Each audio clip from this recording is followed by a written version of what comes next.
আসসালামু আলাইকুম ওয়া রাহমাতুল্লাহি ওয়া বারাকাতুহু। সোশ্যাল মিডিয়াতে এখন ঢুকলেই দেখা যায় দাজ্জাল সম্পর্কে মানুষের অনেক প্রশ্ন। দাজ্জাল কে, দেখতে কেমন, কোথায় আছে, কবে পৃথিবীতে আগমন করবে, মানুষ এই বিষয়গুলোকে নিয়ে অনেক চিন্তিত। তো আজকের ভিডিওটা মেশকাত শরীফের আলোকে দাজ্জালের সকল প্রশ্নের উত্তর দেওয়ার জন্য আমি প্রস্তুত।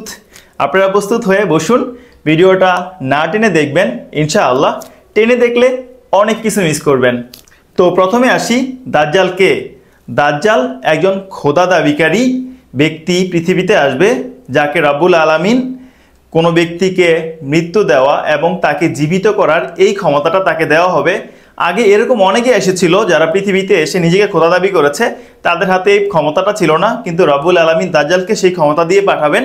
সে কাউকে মৃত্যু দিতে পারবে, তাদেরকে আবার পুনরায় জীবন দান করতে পারবে, সে তার কাছে জান্নাত জাহান্নাম থাকবে, এই ক্ষমতাগুলো রাব্বুল আলামিন তাকে দিবে।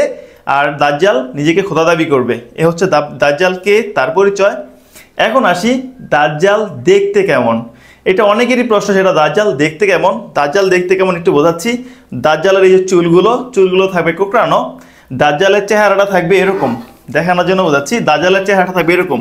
আমাদের চেহারাটা যেমন গোল, আমাদের চেহারাটা গোল শেপ, তো দাজ্জালের চেহারাটা এরকম চ্যাপ্টা থাকবে, চ্যাপ্টা চেহারা থাকবে। এটা দেখানোর জন্য, বোঝানোর জন্য বলছি। দাজ্জালের চেহারাটা এরকম চ্যাপ্টা থাকবে, এরকম গোল রাউন্ড থাকবে না, চ্যাপ্টা থাকবে। আর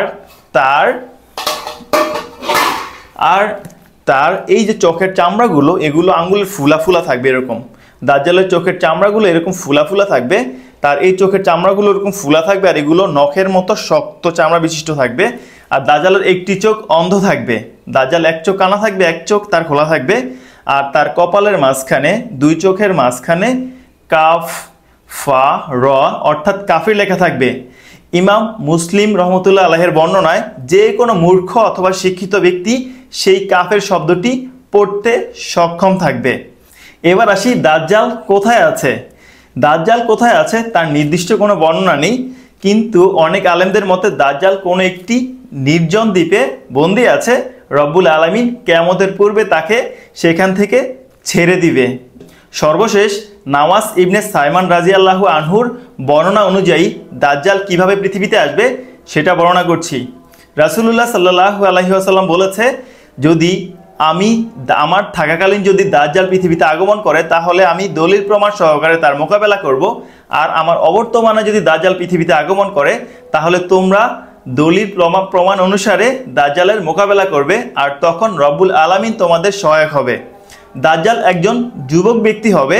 আমি রাসূলুল্লাহ সাল্লাল্লাহু আলাইহি ওয়াসাল্লামের হাদিস বর্ণনা করছি। দাজ্জাল একজন যুবক ব্যক্তি হবে, আর তার হাতে দোজক থাকবে, বেহেশত থাকবে।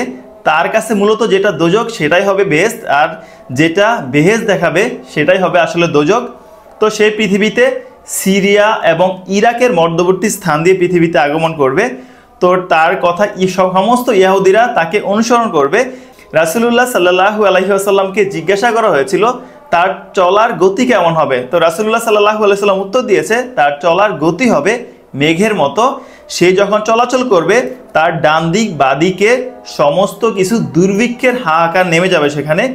তার কথায় ফসল ফলবে, তার কথায় পশুরা সহজে মোটা তাজা হয়ে যাবে। তো মানুষ এগুলো দেখে দেখে ঈমান আনবে, মূলত আসলে তাদের ঈমান নষ্ট হয়ে যাবে তাদের এই কার্যকলাপগুলো দেখে।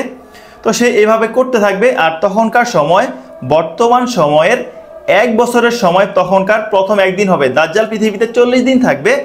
তো 40 দিনের প্রথম দিনটা হবে বর্তমান সময়ের 1 বছরের সমান, দ্বিতীয় দিনটা হবে বর্তমান সময়ের 1 মাসের সমান, তৃতীয় দিনটা হবে বর্তমান সময়ের 1 সপ্তাহের সমান, এবং দাজ্জালের বাকি দিনগুলো বর্তমান স্বাভাবিক সময়ের মতোই হবে।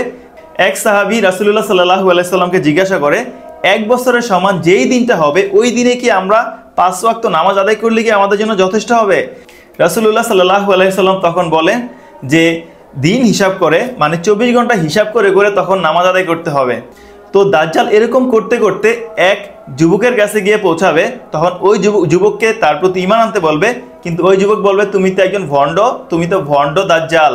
তো দাজ্জাল তাকে হত্যা করবে, হত্যা করে তাকে দ্বিগুণ্ডিত করে ফেলবে ওই যুবককে। আবার তার হুকুমে ওই দ্বিগুণ্ডিত যুবকের দেহ জোড়ানো হবে এবং ওই যুবককে আবার জীবিত করে দেওয়া হবে। তখন যুবককে বলবে এইবার তুমি আমার প্রতি ঈমান আনো। তখন ওই যুবক বলবে আমার ঈমান এখন আরও স্ট্রং হয়েছে, তুমি তো মিথ্যাবাদী দাজ্জাল।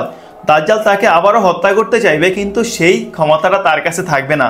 তো দাজ্জাল যখন এরকম করতে থাকবে, করতে করতে করতে করতে এক সময় ঈসা আলাইহিসসালাম পৃথিবীতে আগমন করবেন দুইজন ফেরেশতার কাঁধে হাত রেখে, এবং দাজ্জালকে খুঁজতে খুঁজতে তাকে বাইতুল মুকাদ্দাসের একটি জায়গায় তাকে পাবে এবং সেখানে তাকে হত্যা করা হবে।